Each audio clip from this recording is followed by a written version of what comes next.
जय हिंद दोस्तों, नमस्कार। कैसे हैं आप लोग? मस्त पढ़ाई वढ़ाई चल रही है, ठीक है। एग्जाम के पर्सपेक्टिव से सारे क्लास हो चुके हैं। जो भी आपके एग्जामिनेशन में पूछे जाने वाले थे सारे क्लास हो चुके हैं फाउंडेशन वाले, ग्रेड 12 पॉलिटिकल साइंस का। आज से जैसा कि मैंने आप लोगों से वादा किया था कि मैराथन क्लास भी आएगा, तो आज से हम मैराथन क्लास शुरू कर रहे हैं, जिसमें आज का जो मैराथन क्लास है उसमें ये टोटली बहुविकल्पी क्वेश्चन है। इसके बाहर कुछ भी नहीं आएगा। आपके पूरे सब्जेक्ट, पूरे चैप्टर से लिया गया है, पॉलिटिकल साइंस के पूरे चैप्टर से लिया गया है। जितने इंपॉर्टेंट क्वेश्चंस है वो लिए गए हैं। 10 साल के पेपर में जितने क्वेश्चंस पूछे गए हैं इंपॉर्टेंट वो लिए गए हैं। इससे बाहर आपसे एनआईएस नहीं पूछेगा। अगर पूछता भी है तो डायरेक्ट ये क्वेश्चन ना रहे, लेकिन घुमा फिरा के यही पूछेगा, ठीक है। तो आप एकदम टेंशन लेने की जरूरत नहीं है, इतना कर लो काफी है। मैं टोटल 150 क्वेश्चन एमसीक्यूज का कराऊंगा। ये आज का है पार्ट 1 है, इसके बाद पार्ट 2 भी आएगा। इसी तरह से अति लघु उत्तरी का भी आएगा, बहुविकल्पी बहु उत्तरी का भी आएगा और दीर्घ उत्तरी का भी आएगा, ठीक है। तो इसी तरह से हम देखेंगे। आज जो हम करने वाले हैं बहुविकल्पी क्वेश्चंस को देखने वाले हैं। मैं क्वेश्चंस करूंगा, पहले आपको अगर आंसर आ रहा है तो आंसर आप पहले कॉपी में लिखेंगे, बाद में मैं इसका आंसर बताऊंगा, ठीक है। आप लोगों को बता दूं कि पूरी क्लास जो है डू स्टडी पे चल रही है, पूरी तरह से फ्री है। जल्द ही इसका वेबसाइट भी लॉन्च हो जाएगा, सब कुछ आ जाएगा आप लोगों की सेवा में।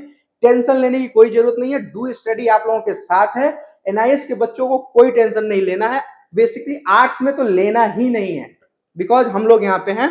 धीरे धीरे साइंस के भी क्लास और मैथ के भी आएंगे, ठीक है। चलिए अब हम थोड़ा क्लास की ओर बढ़ते हैं। आपके स्क्रीन पे पहला क्वेश्चन है, आप पढ़िए। क्या है? राज्य के कितने आवश्यक तत्व माने गए हैं। मैं अगर किसी ने मेरा क्लास देखा है तो उसको ये आंसर आने चाहिए बेटा, ठीक है, क्योंकि मैंने बहुत अच्छे से समझाया है वहां पे, ठीक है। तो राज्य के आवश्यक तत्व कितने माने गए हैं? आंसर आप लोग पहले कॉपी में लिखिए, उसके बाद मैं बताता हूं। राज्य के आवश्यक जो तत्व हैं वो 4 माने गए हैं। How many essential elements are considered in a state? 4 हैं ये, ठीक है। मैं यहां पे बताऊंगा नहीं, जिसको भी समझना है कि कैसे ये 4 हैं वो मेरा क्लास जाके देखें, ठीक है। वहां पे आपको सारा मिल जाएगा, ठीक है। चलिए अगले क्वेश्चन पे हम चलते हैं। अगला क्वेश्चन है, राज्य का सबसे महत्वपूर्ण तत्व कौन सा है? ऑप्शन है भूभाग, जनसंख्या, सरकार या संप्रभुता। What is the most important element of state? State का सबसे मोस्ट इंपॉर्टेंट एलिमेंट क्या है? ऑप्शंस है टेरिटरी है, पॉपुलेशन है, गवर्नमेंट है और सॉवरेनिटी है। अब देखो यहां पे चारों दिए गए हैं लगभग, ठीक है। 3 है मोस्ट इंपॉर्टेंट है, लेकिन इसमें भी सबसे इंपॉर्टेंट कौन सा? अगर 4 ऑप्शन में जैसे मान लो टेरिटरी भी होना चाहिए, पॉपुलेशन भी होना चाहिए, सरकार भी होनी चाहिए और सॉवरेनिटी, संप्रभुता, इनमें सबसे इंपॉर्टेंट है सॉवरेनिटी, ठीक है। संप्रभुता होनी चाहिए। अगर मान लीजिए अगर ये सारे भी हैं लेकिन संप्रभुता नहीं है तो वो राज्य नहीं कहलाएगा, एक इंडिपेंडेंट राज्य नहीं कहलाएगा। क्यों नहीं कहलाएगा? क्लास देखिए जाके, ठीक है।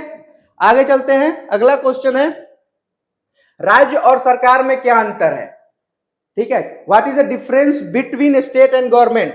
ठीक है, गवर्नमेंट और सरकार में क्या अंतर है? ऑप्शन है दोनों एक ही हैं, राज्य स्थायी है, सरकार अस्थायी है। सरकार अस्थायी है, राज्य अस्थायी है, दोनों अस्थायी हैं। ऑप्शंस हैं आपके सामने, बताइए राज्य और सरकार में क्या अंतर है। मेरा जो क्लास देखा होगा उसको ये पता होना चाहिए कि राज्य जो है वो अस्थायी होता है और सरकार अस्थायी होती है। क्यों? राज्य जैसे मान लो भारत बन गया तो बन गया, भारत थोड़ी ना बदल जाएगा। लेकिन गवर्नमेंट कभी भाजपा आएगी, कभी कांग्रेस आएगी, कभी कोई और सरकार आएगी, अगर और पार्टियां होंगी, जैसे स्टेट में भी कई सारी पार्टियां, उनकी अलग अलग सरकार आती जाती रहती है। तो राज्य वही रहता है, यानी राज्य स्थायी है और सरकार अस्थायी है। क्लास में मैंने अच्छे से समझाया है, ठीक है। चलिए आगे चलते हैं। अगला है, बाह्य सार्वभौमिकता का क्या अर्थ है? बाह्य सार्वभौमिकता क्या है? ठीक है, the meaning of external sovereignty का क्या मतलब है? इसका मतलब ये होता है कि जो अन्य राज्यों से है स्वतंत्रता होती है। जैसे भारत जो है क्या था, पहले गुलाम था, ठीक है। राज्य के पास अपना भूभाग था, सब कुछ था, लेकिन वो एक स्वतंत्र इंडिपेंडेंट राज्य नहीं था। क्यों नहीं था? क्योंकि ब्रिटेन का यहाँ पे क्या था? आधिपत्य था, इसलिए हम उसको राज्य नहीं कह सकते थे। ठीक है, तो अन्य राज्यों से इसकी स्वतंत्रता होनी चाहिए। जो ब्राय सार्वभौमिकता का अर्थ यही होता है कि बाहर से किसी प्रकार का दबाव नहीं होना चाहिए हमारे सरकार पे, हमारे गवर्नमेंट पे। ठीक है, आगे देख लेते हैं। नोट डाउन करते चलना, ये सारे आपको पीडीएफ भी मिल जाएगा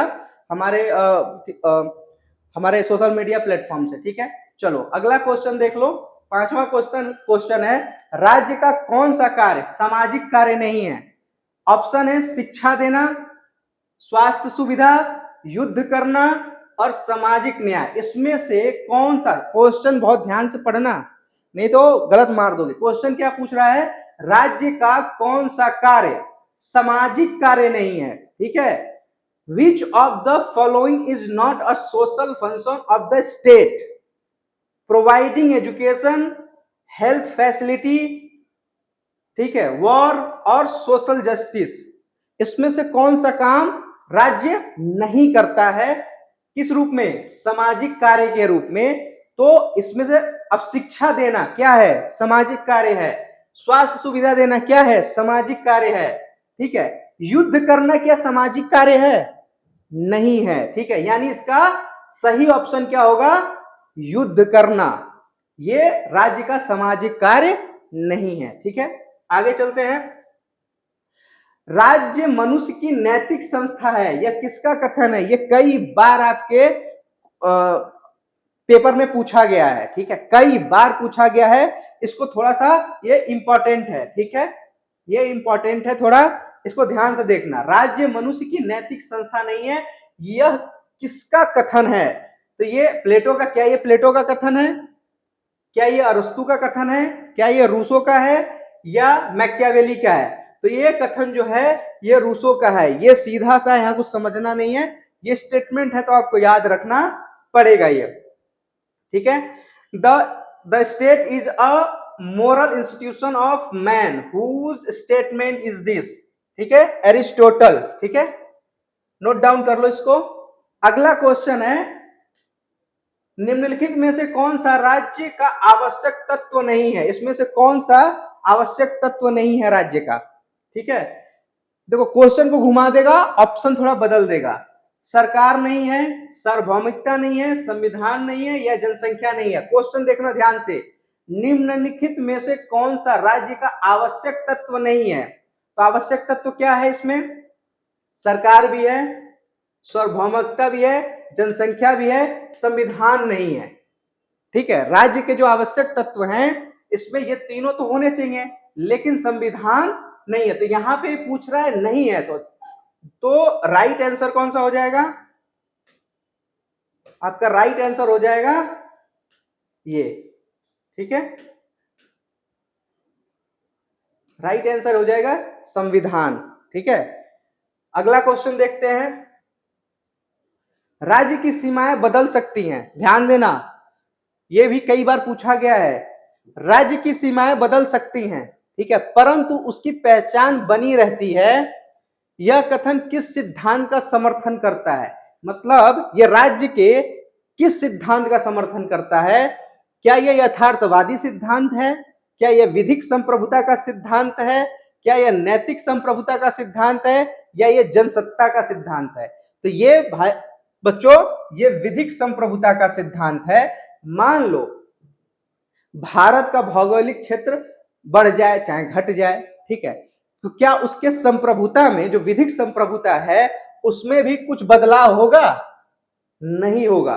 ठीक है, तो ये विधिक संप्रभुता का सिद्धांत है, अर्थात उनको पावर है। ठीक है, चलो आगे देख लेते हैं। इंग्लिश वाले जो बच्चे हैं, ठीक है, ये अपना पढ़ लेंगे, उसके हिसाब से अपना लगा देंगे, क्योंकि अगर मैं दोनों स्टेटमेंट पढ़ूंगा तो बहुत ज्यादा टाइम जाएगा। ठीक है, चलिए आगे देखते हैं। 9वां क्वेश्चन है, संसदीय शासन प्रणाली की सबसे प्रमुख विशेषता क्या है?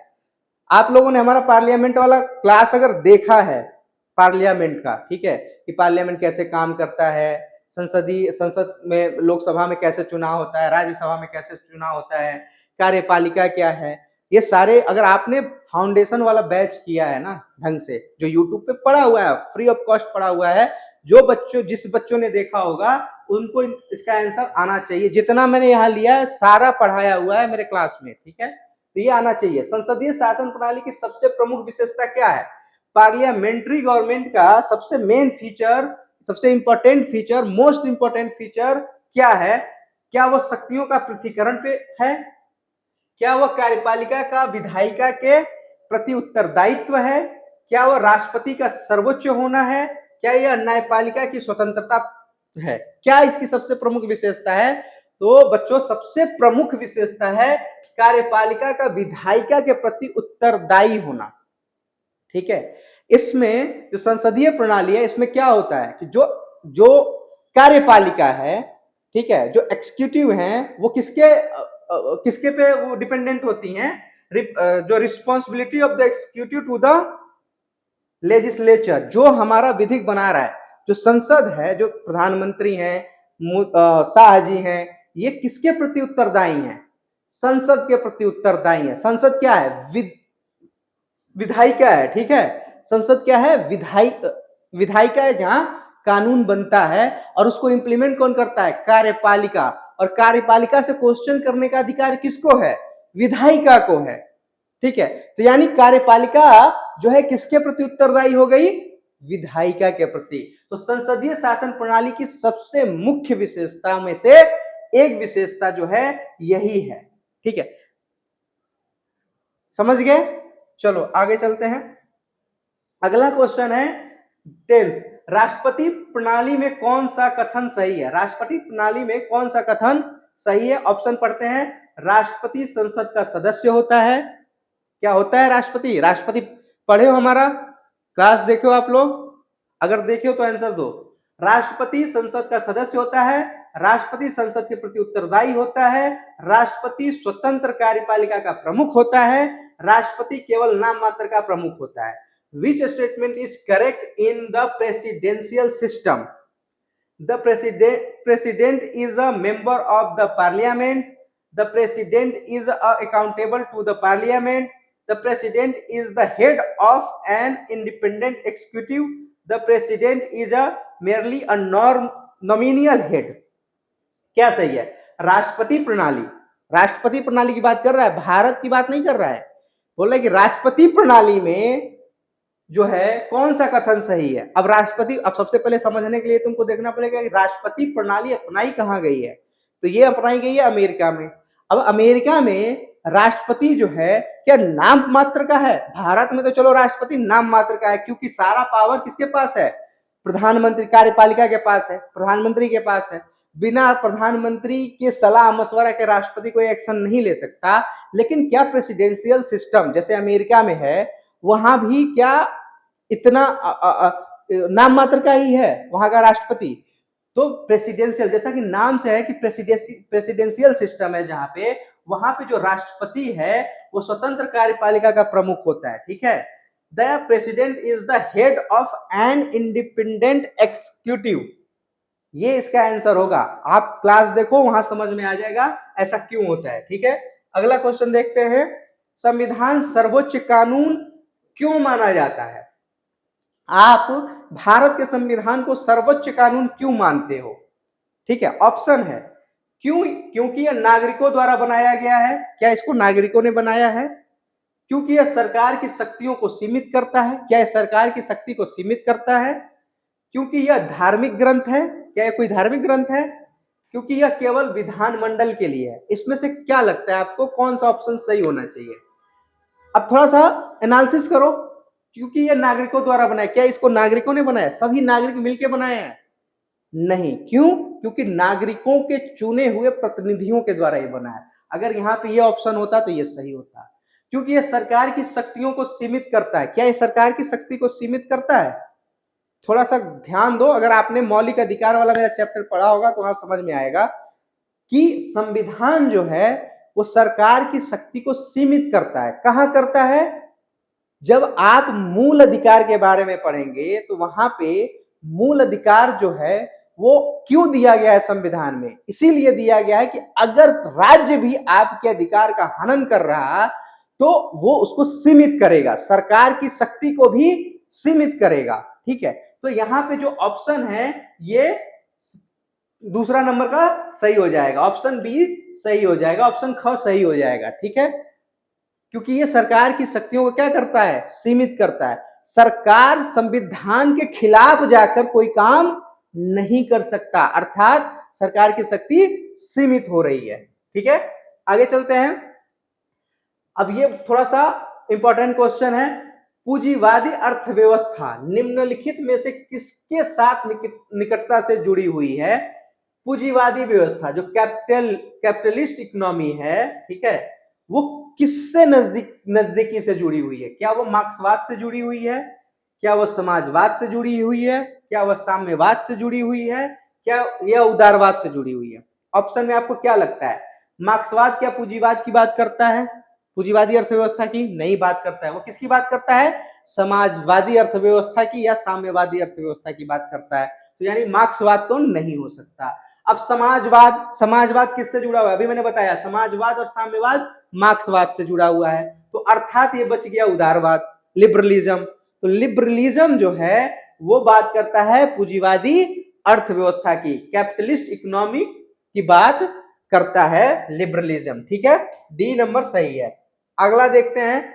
अब चलो, वर्ग संघर्ष का सिद्धांत, ठीक है, वर्ग संघर्ष, the theory of class struggle जो है ये निम्नलिखित में से किससे संबंधित है? किसने ये सिद्धांत दिया? ठीक है, वर्ग संघर्ष का सिद्धांत किसने दिया? आप लोग हमारा क्लास देखे उदारवाद और मार्क्सवाद वाला? दिए हो तो आंसर दे दोगे आराम, देखे हो तो आंसर दे दोगे आराम से। वर्ग संघर्ष का सिद्धांत क्या उदारवाद ने दिया है, लिबरलिज्म ने दिया है? नहीं दिया है। क्यों? क्योंकि वो पूंजीवाद पे ही आधारित है। दूसरा, मार्क्सवाद ने दिया है या गांधीवाद ने दिया है या पूंजीवाद ने? तो अब देखो, उदारवाद और पूंजीवाद तो एक ही हो गए, खत्म। गांधीवाद का मिक्स्ड है, वो अच्छी चीजें लेते हैं, उदारवाद से भी अच्छी चीज ले लिए, मार्क्सवाद से भी अच्छी चीज ले लिए। ठीक है, तो ये भी नहीं है। वर्ग संघर्ष का सिद्धांत दिया है मार्क्सवाद ने। ठीक है, मार्क्सवाद को समझना है तो आप जो क्लास है उदारवाद, पूंजीवाद और मार्क्सवाद का, ठीक है, वो देखो, वहां पे सारी चीजें मैंने क्लियर की हुई है, एक एक चीज। ठीक है, तो इसका आंसर हो जाएगा मार्क्सिज्म। आगे देखते हैं 14 क्वेश्चन। निम्नलिखित में से किसका विश्वास था कि साध्य और साधन एक ही सिक्के के दो पहलू हैं? साध्य और साधन एक ही सिक्के के दो पहलू हैं, ये किसने कहा था?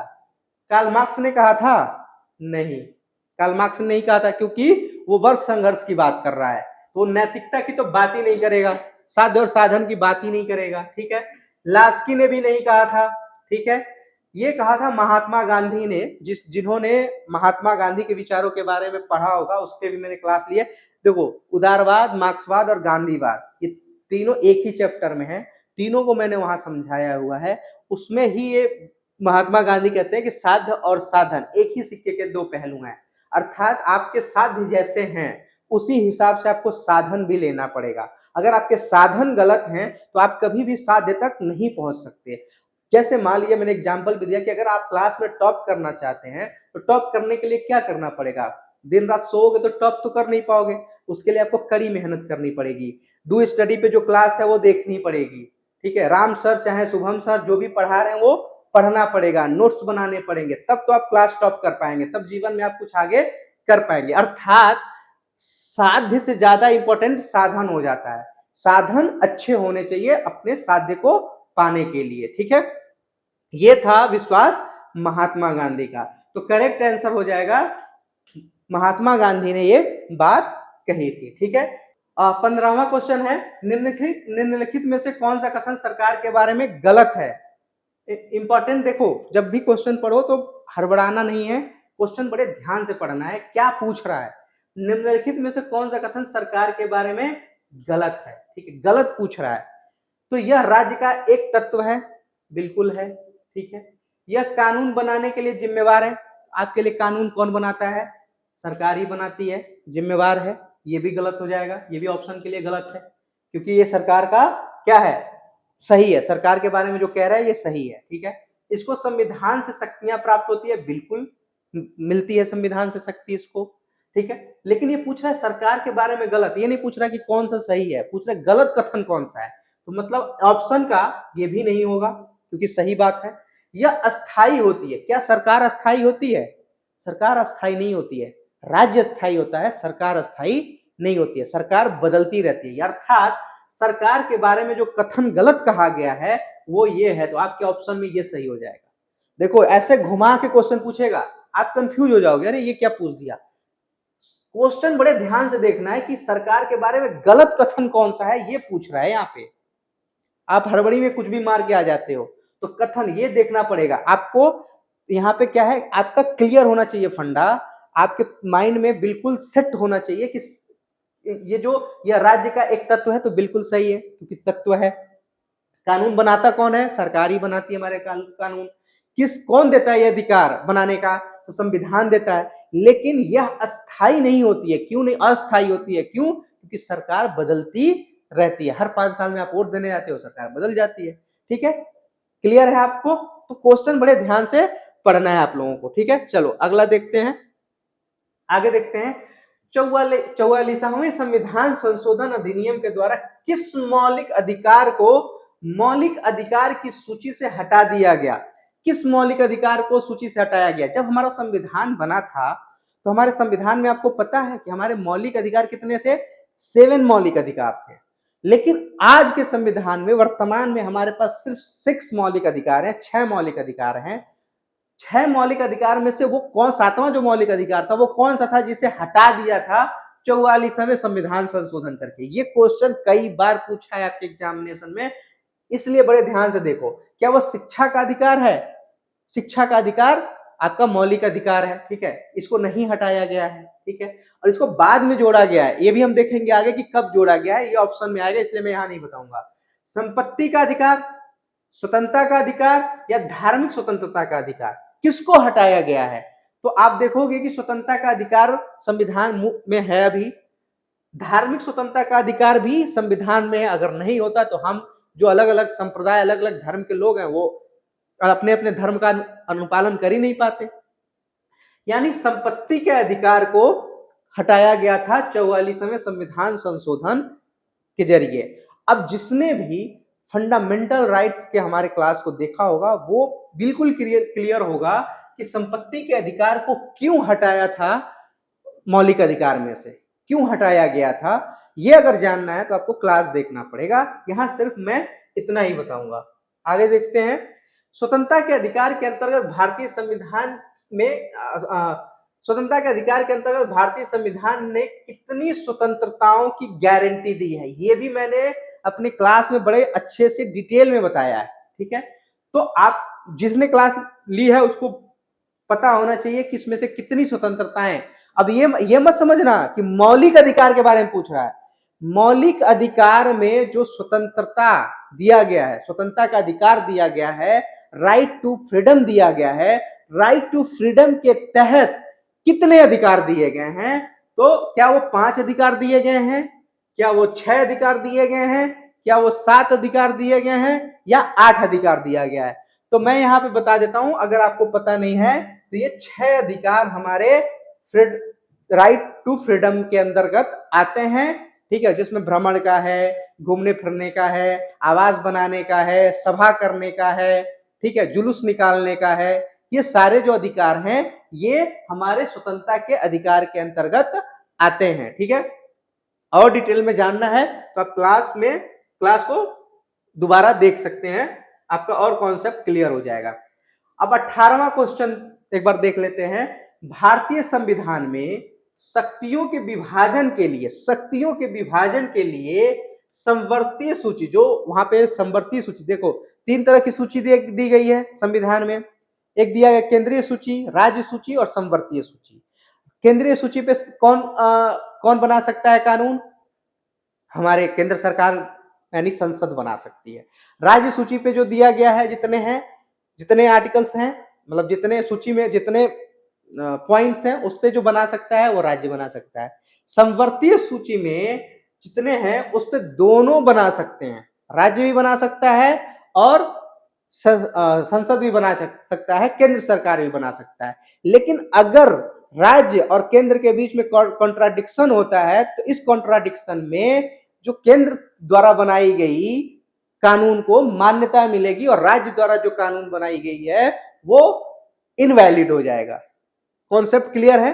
अब यहां पे ये पूछ रहा है कि जो समवर्तीय सूची है उसमें कितने विषयों को शामिल किया गया है, कितने विषय दिए गए हैं। अब ध्यान रखना क्योंकि यहां पे चेंज हुआ है।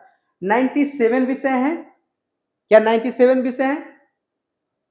अब ये जो 97 विषय है, मैं क्वेश्चन कर रहा हूं, आंसर खोजना, ये 97 विषय पर कौन कानून बना सकता है? यहां पे समवर्ती सूची में 97 नहीं है, ठीक। दूसरा है 47 विषय हैं, तीसरा है 66 विषय हैं, या 75 है, 75 विषय हैं। तो एक बात ध्यान रखना, यहां थोड़ा सा चेंज हुआ है। अगर ऑप्शन में इस तरह से आता है और उस ऑप्शन में देता है 47, ठीक है, तो 47 पे आप मारोगे। लेकिन अगर 47 के साथ 52 भी दे रहा है तो आप 52 पे मारोगे, ठीक है, क्योंकि आज जो वर्तमान में है समवर्तीय सूची में 52 विषय हो गए हैं, सब्जेक्ट हो गए हैं, ठीक है। लेकिन अगर ऑप्शन में 52 नहीं है, 47 है, तो आप 47 पे मारोगे, क्योंकि जब हमारा संविधान बना था तो जो मूल संविधान था उसमें 47 थे। लेकिन बाद में 4 विषय को क्या किया गया, समवर्तीय सूची में डाला गया है। तो अब 4 नहीं 5 विषय को डाला गया है, अब वो हो गया है 52, ठीक है। तो अगर 52 है तो 52 पे मारोगे, ठीक है। चलो आगे देखते हैं। अगला क्वेश्चन है, राज्यसभा की बैठकों की अध्यक्षता निम्नलिखित में से कौन करता है? कौन राज्यसभा की बैठक में जाता है? उपराष्ट्रपति जाता है, राष्ट्रपति जाता है, या स्पीकर करता है, या राज्यसभा का नेता करता है? कौन करता है? किसका बैठक? राज्यसभा का, लोकसभा का नहीं। तो राज्यसभा की बैठक जो करता है वो उपराष्ट्रपति करता है, ठीक है। वाइस प्रेसिडेंट करता है बैठक किसका? राज्यसभा की, ठीक है, उसकी अध्यक्षता करता है। अगला क्वेश्चन देखते हैं, लोकसभा के में अधिकतम कितने सदस्य हो सकते हैं? लोकसभा में अधिकतम कितने सदस्य हो सकते हैं, बताओ जल्दी। 540, 543, 545 या 550? सही आंसर क्या है, जल्दी बताओ। तो सही आंसर हो जाएगा 550, ठीक है। अगला क्वेश्चन देख लेते हैं, लोकसभा में वित्त विधेयक, ध्यान देना, वित्त विधेयक को किसकी अनुमति प्राप्त करने के बाद प्रस्तुत किया जाता है? जब वित्त विधेयक पेश होता है तो कौन अनुमति देता है? स्पीकर देता है, प्रधानमंत्री देता है, राष्ट्रपति देता है, या उपराष्ट्रपति देता है? तो जब भी वित्त विधेयक जो डिसाइड करने का जो होता है वो स्पीकर के पास होता है, ठीक है। तो स्पीकर ही वित्त विधेयक है कि नहीं है इसका डिसीजन लेता है, ठीक है। तो इसका करेक्ट आंसर हो जाएगा स्पीकर, ठीक है। अगला देख लेते हैं, उच्च न्यायालय निम्नलिखित में से किसकी या किनकी देखरेख या निर्देश और नियंत्रण में कार्य करता है? आप लोगों ने मेरा उच्च न्यायालय या सुप्रीम कोर्ट वाला क्लास देखा है जिसमें मैंने सुप्रीम कोर्ट को अलग समझाया है, उच्च न्यायालय को अलग समझाया है, अधीनस्थ न्यायालय को अलग समझाया है, इतने डिटेल में समझाया है। कहीं से भी आ जाए क्वेश्चन, किसी तरह से घुमा के पूछ दे, आपका वहां से अगर कॉन्सेप्ट क्लियर है तो आराम से आप आंसर दे सकते हैं। अब देखो, उच्च न्यायालय निम्नलिखित में से किसकी या किनकी देखरेख या निर्देशन में या नियंत्रण में काम करता है? अब उच्च न्यायालय है तो उच्च न्यायालय तो जाहिर सी बात है कि इसके अपर जो होगा उसी के निर्देशन में काम करेगा। तो इसके अपर में कौन है? राष्ट्रपति भी है, जाहिर सी बात है, क्योंकि राष्ट्रपति जो है उच्च न्यायालय के न्यायाधीशों को नियुक्त करता है। राज्यपाल है, राज्यपाल भी उनको क्या शपथ दिलाता है। सर्वोच्च न्यायालय भी है। कानून मंत्री, इन चारों में से कौन, किसका नियंत्रण रहता है इन पे? तो इस पे नियंत्रण रहता है सर्वोच्च न्यायालय का, ठीक है। नियुक्ति राष्ट्रपति करते हैं लेकिन स्वतंत्र नहीं है करने के लिए। इसका जो कॉलेजियम है वो डिसाइड करता है कि कौन जज बनेगा उच्च न्यायालय में, ठीक है, कौन वहां का चीफ जस्टिस होगा, कौन क्या होगा, और ये रिपोर्ट करते हैं किसको? सर्वोच्च न्यायालय को, ठीक है। ठीक है, तो इसका सही आंसर हो जाएगा सुप्रीम कोर्ट, ठीक है। अगला क्वेश्चन देखते हैं, एक ईवीएम इलेक्ट्रॉनिक वोटिंग मशीन में अधिकतम कितने उम्मीदवारों को दर्शाया जा सकता है? ये भी मैंने बताया है अपने क्लास में। 12 है, 16 है, 20 है, 24 है, बताओ जल्दी कितने कितने उम्मीदवारों को दर्शाया जा सकता है? ठीक है, जिसने भी क्लास किया होगा वो आराम से बता देगा। 16 उम्मीदवारों को एक ईवीएम में दर्शाया जा सकता है। ठीक है, चलो आगे देखते हैं। अगला है, निम्नलिखित में से कौन सी सुशासन की विशेषता नहीं, ध्यान देना, नहीं है? जनहितैषी प्रशासन बिल्कुल होना चाहिए, सुशासन की तो विशेषता है ये। ठीक है, तो जनहितैषी प्रशासन पूछ रहा है नहीं, तो मतलब ये करेक्ट आंसर नहीं है। भ्रष्टाचार मुक्त सरकार बिल्कुल होना चाहिए सुशासन में, यानी विशेषता नहीं है, ये पूछ रहा, यानी ये विशेषता है, ये भी सही है। प्रशासकों को असीमित शक्तियां देना, क्या हम किसी सुशासन में जो एडमिनिस्ट्रेशन को देख रहे हैं, ठीक है, उनको एब्सोल्यूट पावर दे सकते हैं, असीमित शक्ति दे सकते हैं? क्या ये सुशासन के लिए सही होगा? बिल्कुल नहीं होगा, अर्थात ये सही है, ये इसकी विशेषता नहीं है। ठीक है, बाकी सारी जो है इसकी विशेषता है। तो ऑप्शन जो क्वेश्चन पूछा है, क्वेश्चन के हिसाब से जो राइट आंसर होगा वो ग हो जाएगा, इंग्लिश में सी हो जाएगा, एब्सोल्यूट पावर टू एडमिनिस्ट्रेशन। ये नहीं होना चाहिए, ये विशेषता नहीं है गुड गवर्नेंस का। ठीक है, आगे देखते हैं। निम्नलिखित में से किस वर्ष मानव अधिकार का सार्वभौमिक घोषणा पत्र अपनाया गया? मानव अधिकार का सार्वभौमिक घोषणा पत्र कब अपनाया गया? इसका क्या यह 1945 में अपनाया गया, 1945 में, या 1947 में, या 1948 में, या 1951 में? अब देखो ये बहुत इंपॉर्टेंट डेट है, थोड़ा सा इसके बारे में बता देता हूं। 1945 में क्या बनता है? संयुक्त राष्ट्र संघ का गठन होता है। ठीक है, यूएन का गठन हो जाता है। डेट इंपॉर्टेंट है, याद रखना, जब भी पूछेगा यूएन का गठन कब हुआ तो 1945 में। अब ये जो मानव अधिकार की सार्वभौमिक घोषणा पत्र जो है कौन कौन देता है, ये कौन लाता है? यूएन ही लाता है, लेकिन 1945 में नहीं लाता है। ठीक है, अब 1947 भारत आजाद हो रहा है 1947 में। ठीक है, ये भी इंपॉर्टेंट डेट है। 1948 में मानव अधिकार का सार्वभौमिक घोषणा पत्र क्या होता है? अपनाया जाता है। तो राइट आंसर आपका होगा 1948। समझ गए? ये आपका राइट आंसर है 1948। ध्यान रखना, कई बार क्वेश्चन ये पूछा है। आगे देखते हैं, अवलंबनीय विकास। ठीक है, सस्टेनेबल डेवलपमेंट निम्नलिखित में किसके बारे में प्रयोग किया जाता है? जब हम कहते हैं कि सस्टेनेबल डेवलपमेंट करना है, ये कोई भी कहता है सस्टेनेबल डेवलपमेंट करना है, तो असल में वो क्या कहना चाह रहा है, किससे संबंधित है सस्टेनेबल डेवलपमेंट?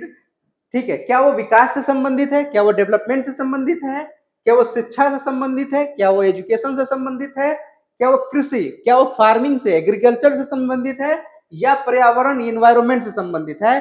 तो इसका सही आंसर होगा इन्वायरमेंट से संबंधित है। जब भी हम सस्टेनेबल डेवलपमेंट की बात करते हैं तो हम ये बताने की कोशिश करते हैं कि भाई आप जो विकास की गति पकड़े हुए हो वो इसी हिसाब से पकड़ो, इसी हिसाब से करो, ताकि जो हमारे जो जनरेशन आएंगे उनको सही पर्यावरण मिले, शुद्ध पर्यावरण मिले। क्योंकि अगर पर्यावरण प्रदूषण होगा, पर्यावरण चेंज होगा, क्लाइमेट चेंज होगा, तो मानव के अस्तित्व पे खतरा उत्पन्न हो जाएगा। तो तुम विकास भी कर लोगे लेकिन मानव ही नहीं रहेगा तो क्या फायदा?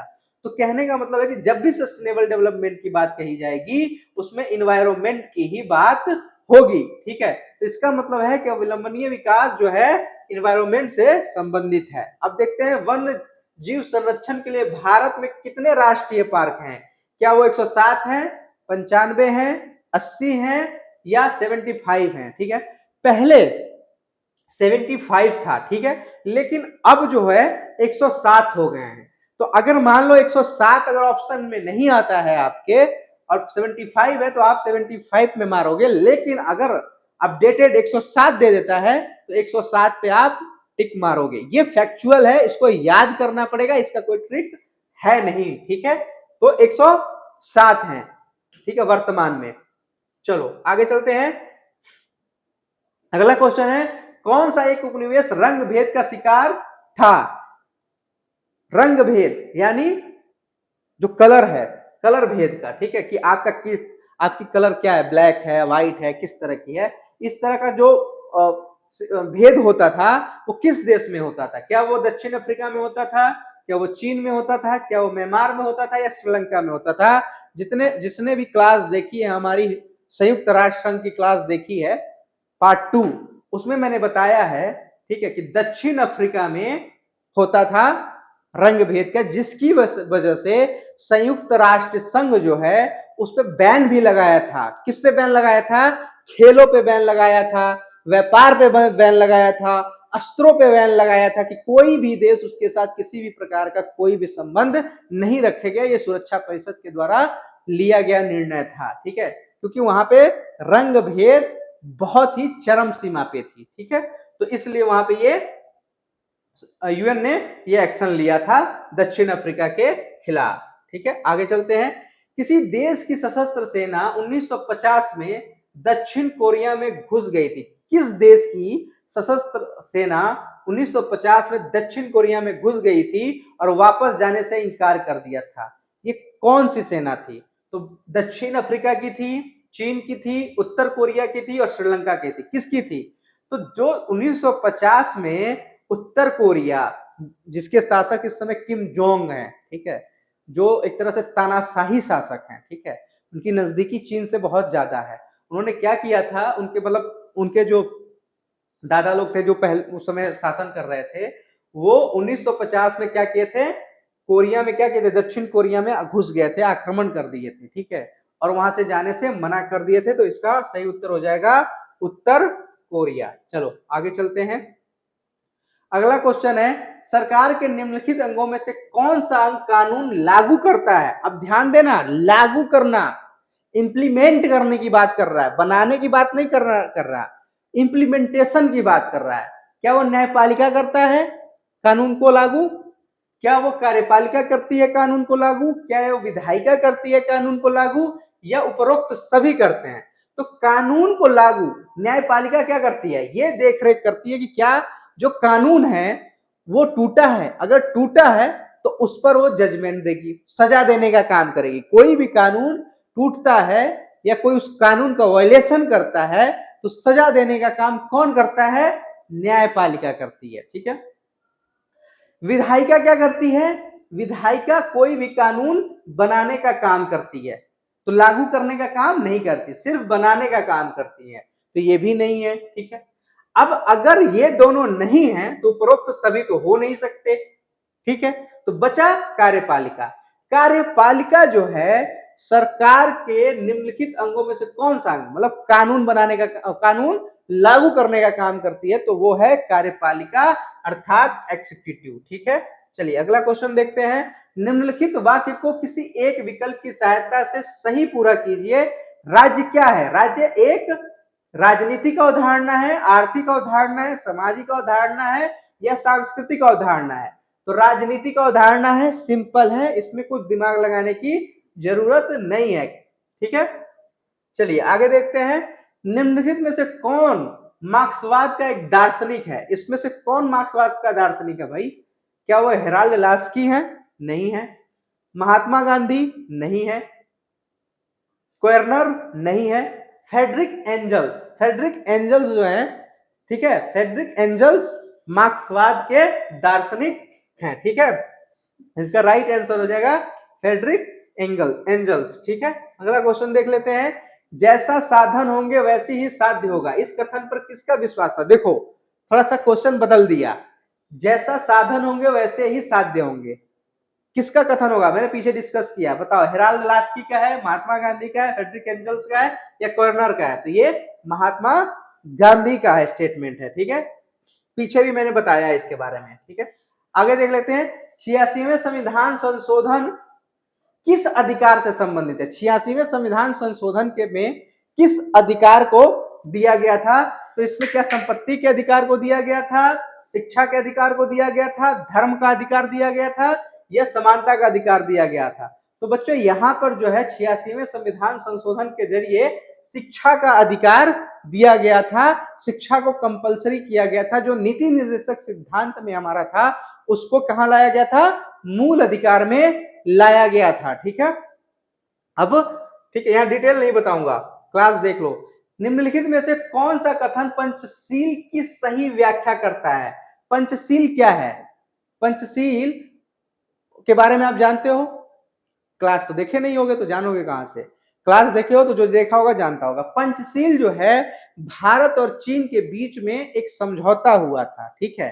अब जब मैंने बता दिया कि भारत और चीन के बीच में अगर समझौता हुआ था तो इस ऑप्शन में देखो कि कौन सा भारत और चीन के बीच में समझौता को प्रदर्शित करता है। यह 5 कानूनों का एक समूह है। क्या यह सही व्याख्या है? नहीं, ये कोई कानून नहीं है, ठीक है। यह 5 देशों का एक समूह है? नहीं, क्योंकि 2 ही है, भारत और चीन, ठीक है। यह सुशासन के लिए 5 नियम है? गलत, ये कोई सुशासन की बात नहीं कर रहा है। ये क्या बात कर रहा है? यह देशों के बीच में आपसी संबंध के मार्गदर्शक का सिद्धांत है। ये भारत और चीन के बीच में रिलेशन को बनाने का एक मार्गदर्शन था, ठीक है, गाइडेंस दिया गया था, उससे संबंधित है। तो इसका बी ऑप्शन सही होगा, ठीक है। डिटेल जानना है पंचशील का तो क्लास देखो। अगला है नेम। नेम का पूर्ण रूप क्या है? नेम का नाम सुने हो? कंफ्यूज हो गए? गुट निरपेक्षता का नाम सुने हो? उसी का फुल फॉर्म पूछ रहा है ये यहाँ पे। तो नेम का जो फुल फॉर्म है क्या है? क्या यह न्यू अलाइंड मूवमेंट है, नन अलाइंड मूवमेंट है, या नन असाइंड मूवमेंट है, या नन अल्टरनेट मूवमेंट है? क्या है बताओ? देखो कितना कंफ्यूज हो गए होगे यहाँ पे। तो इसका सही ऑप्शन है नॉन अलाइंड मूवमेंट है ये, ठीक है, कि हम किसी भी पक्ष में नहीं जुड़ेंगे। शीत युद्ध के समय, शीत युद्ध समझ रहे हो? जब शीत युद्ध चल रहा था सोवियत संघ और अमेरिका के बीच में, उस समय में भारत ने कहा कि ना हम इधर जाएंगे ना हम इधर जाएंगे, हम नॉन अलाइंड, हम किसी की तरफ नहीं जाएंगे, हमारा एक अलग ही पक्ष होगा, गुट निरपेक्षता का पक्ष, ठीक है। तो यहाँ पे सही ऑप्शन ये है, ठीक है। अगला देखते हैं। अगला है सही विकल्प चुनिए। श्रीलंका स्थित है, कहां स्थित है श्रीलंका? भारत के उत्तर में स्थित है, भारत के पूर्व में स्थित है, भारत के दक्षिण में स्थित है, भारत के पश्चिम में स्थित है। कहां पे स्थित है? इसको मैंने बहुत अच्छे से नक्शे के जरिए बताया था। भारत के दक्षिण में तमिलनाडु के पास में स्थित है, 18 किलोमीटर की दूरी पर है। जाफना एक जगह आता है श्रीलंका में, वहां से भारत का जो तमिलनाडु है वो 18 किलोमीटर की दूरी पे रहता है, लगभग दूरी पे है, ठीक है। तो भारत के दक्षिण में श्रीलंका स्थित है, ठीक है। तो इसका सही उत्तर हो जाएगा साउथ ऑफ इंडिया, ठीक है। आगे चलते हैं। अगला, निम्नलिखित में से कौन सा कारण 1947 में ब्रिटिश इंडिया के विभाजन के लिए उत्तरदायी है? बहुत इंपॉर्टेंट क्वेश्चन है ये। भारत के विभाजन के लिए वो कौन सा कारण है जो ब्रिटिश इंडिया के विभाजन के लिए जिम्मेदार है, ठीक है। चलो इसके बारे में भी मैंने बहुत अच्छे से समझाया है, एकदम एक एक अलग अलग करके समझाया है क्लास में, ठीक है। क्या वो मुस्लिम लीग द्वारा प्रतिपादित द्विराष्ट्र का सिद्धांत था? क्या कांग्रेस पार्टी द्वारा विभाजन की मांग की गई थी? क्या दोनों धर्मों के लोग एक दूसरे के साथ नहीं रहना चाहते थे? क्षेत्रों में सुशासन स्थापित करना? इसमें से कौन सा ऑप्शन था सही है जो ये बताता है कि ब्रिटिश भारत का विभाजन हुआ 1947 में, उसका कारण बना? तो बच्चों सबसे इंपॉर्टेंट ये जो सही ऑप्शन होगा, मुस्लिम लीग द्वारा प्रतिपादित द्विराष्ट्र का सिद्धांत। असल में इसका प्रतिपादन कोई और किया था, ठीक है, बाद में इसको विकसित कोई और किया।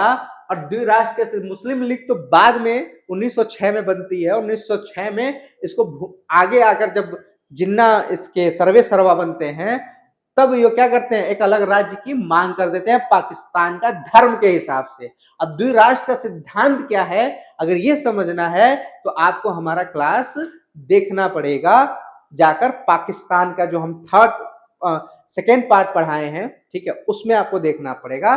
भारत के जो पड़ोसी देश हैं उसमें चीन, पाकिस्तान और श्रीलंका, इन तीनों को मैंने अलग अलग पढ़ाया है। इसके 3 भाग हैं। पहले में हम चीन को डिस्कस कर रहे हैं, दूसरे में श्रीलंका को डिस्कस कर रहे हैं, दूसरे में हम पाकिस्तान को डिस्कस कर रहे हैं, तीसरे में हम श्रीलंका को। तो तीनों को जब आप पढ़ोगे अलग अलग तो वहां पे आपको ये सारी चीजें विस्तार से मिल जाएंगे, ठीक है। आगे चलते हैं।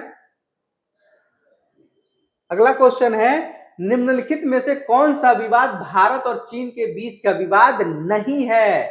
ध्यान देना, बीच का विवाद नहीं है, विवाद है ये नहीं पूछ रहा, विवाद नहीं है ये पूछ रहा। तो सीमा विवाद भारत और चीन के बीच में है, बिल्कुल है भाई। तिब्बत पर चीन का नियंत्रण है, बिल्कुल है, जिसकी वजह से दलाई लामा अभी भारत में शरण लिए हुए हैं, ठीक है, ये भी है।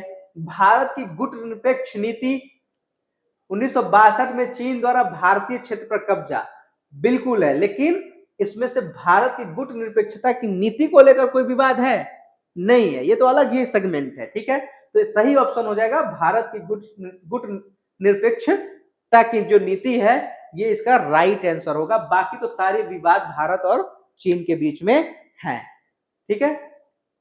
इवन युद्ध भी हुआ था 1962 में, ठीक है। अगला देखते हैं, संयुक्त राष्ट्र की स्थापना कब हुई थी, कब बना था संयुक्त राष्ट्र संघ? क्या 24 अक्टूबर 1945 को बना था, 24 अक्टूबर 1946 को बना था, 24 नवंबर 1945 को बना था, या 24 नवंबर 1946 को बना था? कब बना था? 1945 मैंने पीछे तो बताया ही है, अब यहाँ डेट दे दिया है तो डेट में कंफ्यूजन होगा, तो डेट में कंफ्यूजन होना ही नहीं है। 24 अक्टूबर 1945 को संयुक्त राष्ट्र संघ का निर्माण हुआ था, ठीक है, उसकी स्थापना हुई थी, ठीक है। तो इसका ए ऑप्शन सही हो जाएगा। अगला देखते हैं, उदारवाद की जड़ें कौन सी शताब्दी के दिनों में खोजी जा सकती है? अर्थात ये पूछ रहा है कि उदारवाद जो आता है, लिबरलिज्म जो आ रहा है, वो किस शताब्दी में आ रहा है? तो आपको थोड़ा सा समझना पड़ेगा किस शताब्दी में आ रहा है। इंग्लैंड की गौरवपूर्ण क्रांति कब हो रही है? 1600 में हो रही है, 1600 कुछ में हो रही है, ठीक है। तो जब 1600 में हो रही है तो 1600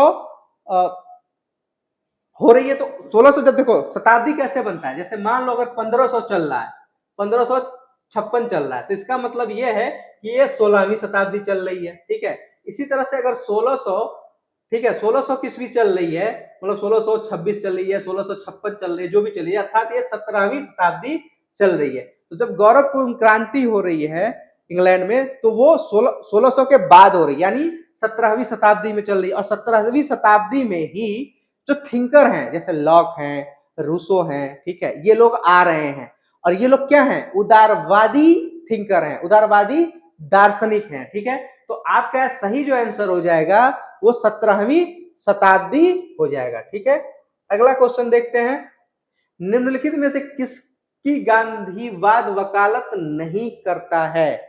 जो गांधीवादी जो अप्रोच है, गांधीवादी जो थिंकिंग है, वो किसके बारे में बात नहीं करता है, किसकी वकालत नहीं करता है? ध्यान देना, क्या गांधीवाद जो है अहिंसा की वकालत करता है? भाई बिल्कुल करता है। स्वराज की वकालत करता है? हाँ जी करता है। सत्याग्रह की वकालत करता है? बिल्कुल करता है। शक्तियों के केंद्रीकरण की वकालत करते हैं गांधी जी? क्या चाहते हैं कि जो शक्ति है, जो पावर है, वो सेंट्रलाइज हो जाए, इसकी वकालत करते हैं गांधी जी? तो भाई इसकी वकालत नहीं करते हैं, क्योंकि गांधी जी क्या कहते हैं? गांधी जी कहते हैं कि शक्तियों का विकेंद्रीकरण होना चाहिए, शक्तियों का क्या होना चाहिए?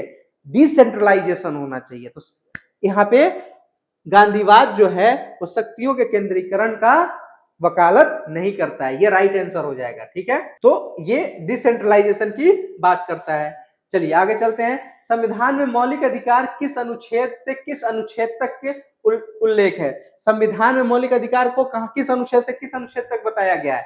14 से 26, 14 से 28, 14 से 30 या 14 से 32? तो भाई करेक्ट आंसर हो जाएगा अनुच्छेद 14 से 32 तक में हमारे मौलिक अधिकार के बारे में बताया गया है, ठीक है।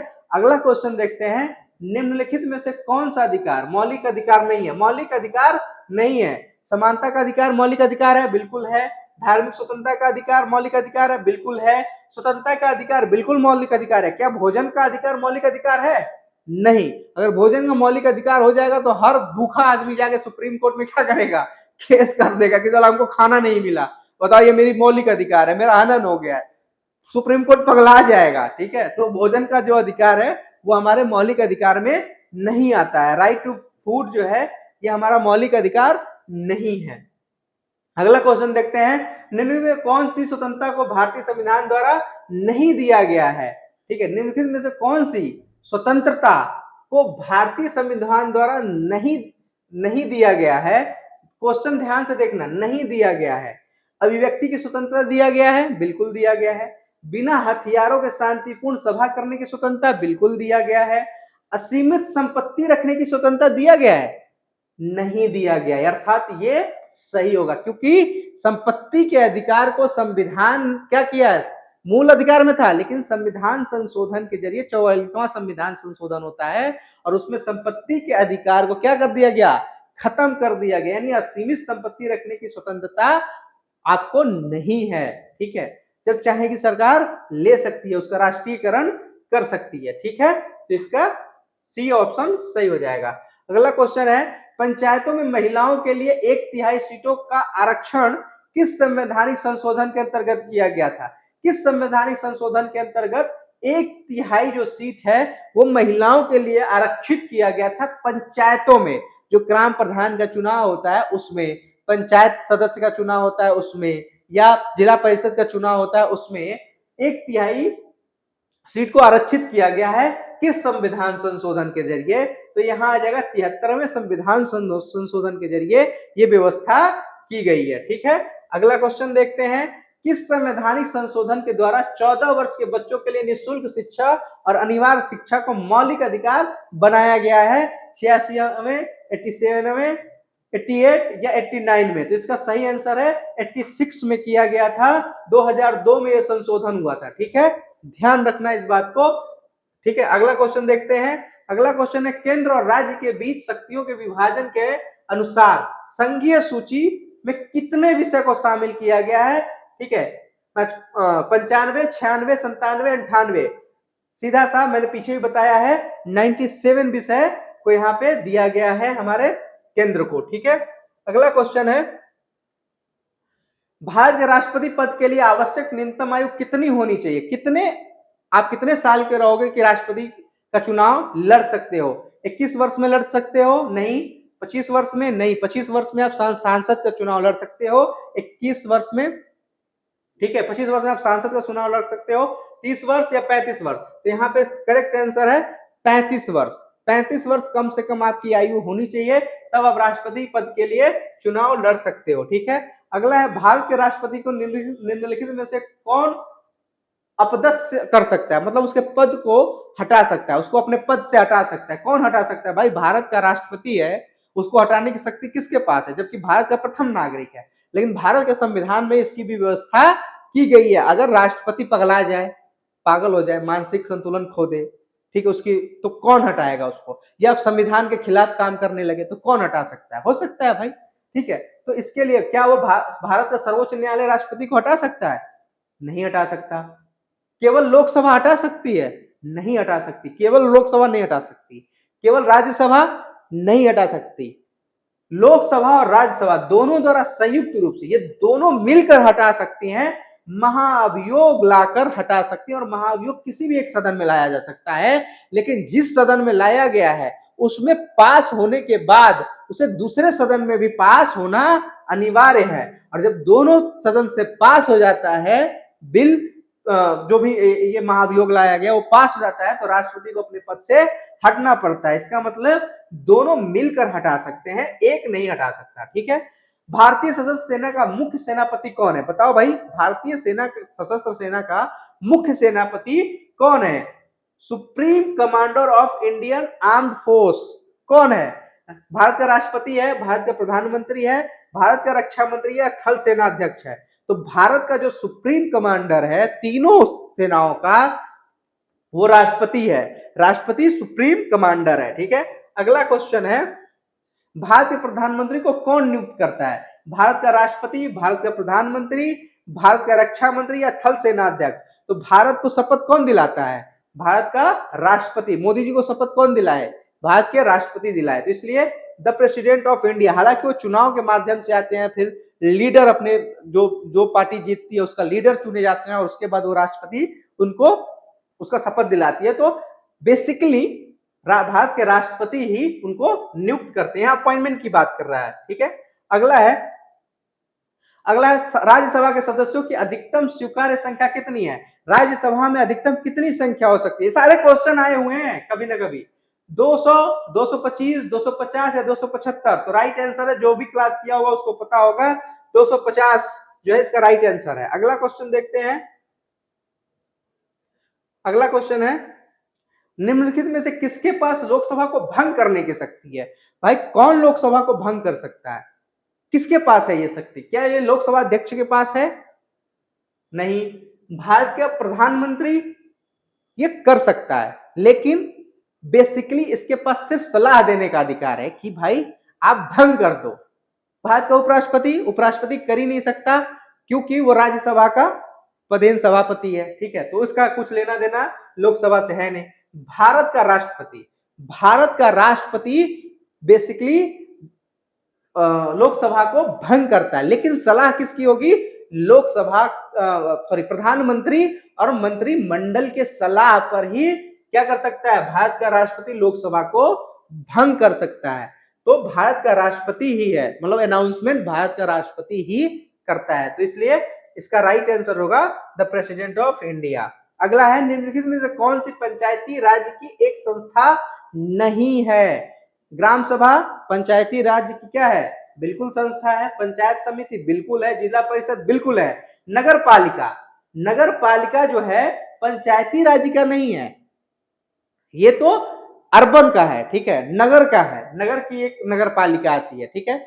74 में जो 74 अमेंडमेंट हुआ था उसमें ये व्यवस्था की गई थी, ठीक है। तो इसका राइट नहीं पूछ रहा, इसलिए म्युनिसिपल कमेटी हो जाएगी। अगला क्वेश्चन है, नगर निगम के राजनीतिक मुखिया को किस नाम से पुकारा जाता है? जो नगर निगम है, ठीक है, म्युनिसिपल कॉर्पोरेशन है, इसके मुखिया को क्या कहते हैं? महापौर कहते हैं, इंग्लिश में इसको मेयर कहते हैं, ठीक है, ये ध्यान रखना। अगला क्वेश्चन देख लेते हैं। अगला क्वेश्चन है, किसी राजनीतिक दल को चुनाव चिन्ह कौन आवंटित करता है? मान लो आप अपनी पार्टी बनाते हो, आपको चुनाव चिन्ह लेना है, आप कहां आवेदन करोगे? क्या आप जिला मजिस्ट्रेट में आवेदन करोगे, चुनाव आयोग को करोगे, लोकसभा अध्यक्ष को करोगे, या पीठासीन अधिकारी को करोगे? तो राइट आंसर है चुनाव आयोग। चुनाव आयोग ही हर पार्टी को क्या देती है? सिंबल अलॉट करती है, ठीक है। तो इसका राइट आंसर हो जाएगा चुनाव आयोग, ठीक है, द इलेक्शन कमीशन, ठीक है। यहाँ थोड़ा सा ऑप्शन गलत हो गया इंग्लिश में, ठीक है, द इलेक्शन कमीशन होगा, यहाँ पे चुनाव आयोग हुआ, ठीक है। अगला क्वेश्चन देखते हैं, मतदाता के लिए निम्नलिखित में से कौन सी एक योग्यता आवश्यक नहीं है? मतदाता यानी वोटर बनने के लिए कौन सी योग्यता की आवश्यकता नहीं है? ठीक है, भारत का नागरिक होना चाहिए, बिल्कुल होना चाहिए, तभी आप भारत के मतदाता बन सकते हैं। नहीं पूछ रहा, शिक्षित होना चाहिए। क्या आप शिक्षित रहोगे तभी मतदाता रहोगे? बिल्कुल नहीं, अर्थात ये इस योग्यता की जरूरत नहीं है, यानी राइट आंसर यही होगा। बाकी मतदाता सूची में उसका नाम होना चाहिए, बिल्कुल होना चाहिए। जब आप मतदान करने जाते हो तो सूची में नाम मिला जाता है, उसके पास वोटर आईडी कार्ड होना चाहिए, आपके पास वोटर आईडी कार्ड होना चाहिए, तभी आप मतदाता होगे। यानी शिक्षित होना चाहिए, ये जरूरी नहीं है कि आप शिक्षित हो कि नहीं हो, पढ़े लिखे हो कि नहीं हो, लेकिन भारत के नागरिक हो, मतदाता सूची में नाम है और वोटर आईडी कार्ड है तो आप वोट कर सकते हो। भारत ने किस वर्ष में अपना पहला परमाणु परीक्षण किया था? बहुत इंपॉर्टेंट क्वेश्चन है, ठीक है। 1968 में किया था, 1978 में किया था, 1988 में किया था, या 1998 में किया था? तो इसका राइट आंसर 1998 में होगा, क्योंकि जो इंदिरा गांधी ने किया था वो हमारा परीक्षण जो है सफल नहीं हुआ था, प्रयास हुआ था, ठीक है, लेकिन इसका राइट आंसर जो है 1998 आएगा, ठीक है। अगला क्वेश्चन देख लेते हैं, निम्नलिखित में से कौन सा कथन भारत की परमाणु नीति के बारे में सत्य नहीं है? ठीक है, भारत जो है अपनी परमाणु नीति में क्या क्या नीतियां बनाया, उसमें से सत्य कौन सा नहीं है? इस ऑप्शन में से यह निशस्त्रीकरण का समर्थन करता है, बिल्कुल करता है, भारत कहता है कि भाई निशस्त्रीकरण होनी चाहिए। यह परमाणु हथियारों के पक्ष में, अरे बिल्कुल नहीं है, भारत के पास परमाणु है लेकिन वो पक्ष में नहीं है, वो नहीं चाहता कि विश्व में परमाणु हथियार रखा जाए, अर्थात ये हमारा ऑप्शन सही होगा। आगे भी देख लेते हैं, क्या पता कॉन्ट्राडिक्शन हो। यह भेदभाव के विरुद्ध है, बिल्कुल। यह विश्व शांति के पक्ष में है, बिल्कुल। मतलब अगर कोई परमाणु नीति है, अगर वो भेदभाव के विरुद्ध है, ठीक है, तो बिल्कुल भेदभाव नहीं होनी चाहिए। भारत की नीति है कि परमाणु कटौती में कोई भी भेदभाव नहीं होनी चाहिए, तो अर्थात यह परमाणु हथियारों के पक्ष में भारत नहीं है। यहाँ पे इसकी नीति, परमाणु नीति के बारे में सत्य नहीं है, ये वाला ऑप्शन, ख वाला ऑप्शन आएगा, यहाँ पे बी हो जाएगा, ठीक है। अगला देखते हैं, अगला क्वेश्चन है, आजादी से पहले द्विराष्ट्र के सिद्धांत किसने प्रस्तुत किया था? भारतीय राष्ट्रीय कांग्रेस ने किया था, ब्रिटिश सरकार ने किया था, मुस्लिम लीग ने किया था, या उपयुक्त में से सभी ने? पीछे भी हमने देखा है मुस्लिम लीग ने किया था। क्वेश्चन देखो थोड़ा बदल दिया है, इस तरह से भी क्वेश्चन आ सकते हैं, ठीक है। अगला क्वेश्चन देखते हैं, किस तिथि को संयुक्त राष्ट्र दिवस मनाया जाता है? पीछे भी हमने देखा है 24 अक्टूबर को मनाया जाता है, ठीक है। राइट आंसर है 24 अक्टूबर, ठीक है। संयुक्त राष्ट्र के सभी सदस्य, संयुक्त राष्ट्र के सभी सदस्य निम्नलिखित में से किस संस्था के सदस्य भी होते हैं? जो संयुक्त राष्ट्र के सदस्य होंगे, जैसे भारत है, चीन है, जापान है, अलग अलग जो 192 देश हैं, वो सब संयुक्त राष्ट्र के सदस्य हैं। वो सारे सदस्य किस संस्था के सदस्य होंगे? क्या वो सुरक्षा परिषद के सदस्य होंगे? बिल्कुल नहीं होंगे, उसमें 5 ही हैं। साधारण सभा, बिल्कुल साधारण सभा के होंगे, इसको इंग्लिश में कहते हैं जनरल असेंबली, ठीक है। जनरल असेंबली के सदस्य सारे देश होते हैं जो भी इसके सदस्य होंगे संयुक्त राष्ट्र संघ के। तो बाकी ऑप्शन देखने की जरूरत नहीं है। जो क्लास देखा होगा उसके लिए सारे क्वेश्चन जो है ना एकदम कुछ नहीं है, एकदम क्या है, खत्म है सारे क्वेश्चन, आराम से कर लेगा।